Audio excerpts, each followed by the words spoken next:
গিয়েছিলাম আমার নানুর বাড়ি। অনেক দিন পর গ্রামের হাওয়া, খালের পাশে গাছের ছায়া সবকিছুতেই একটা অন্যরকম শান্তি। নানু বাড়ি মানে শুধু গল্প নয়, এখানে আছে মায়া আর খাওয়া।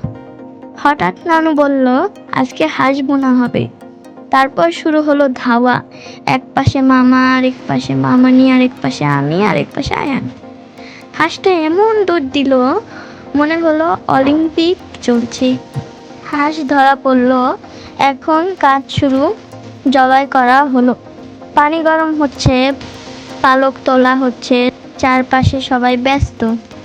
চুলার পাশে মামানিরা ব্যস্ত, ভাজছে পেঁয়াজ, মরিচ, আদা, রসুন। সেই গন্ধে পুরো উঠানটা ভরে গেল। শেষে যখন হাঁস ভুনা তৈরি হলো, টেবিলে সাজানো গরম ভাত আর সেই হাঁসের ঝাল ভুনা, আহ, একবার খেলে ভোলা যায় না। আর আমি তো মাংস পাগল। নানু বাড়ির প্রতিটা মুহূর্ত যেন একটা গল্প, খাওয়া, হাসি আর সেই গ্রামীণ ভালোবাসা, যেটা শহরের কোথাও পাওয়া যায় না।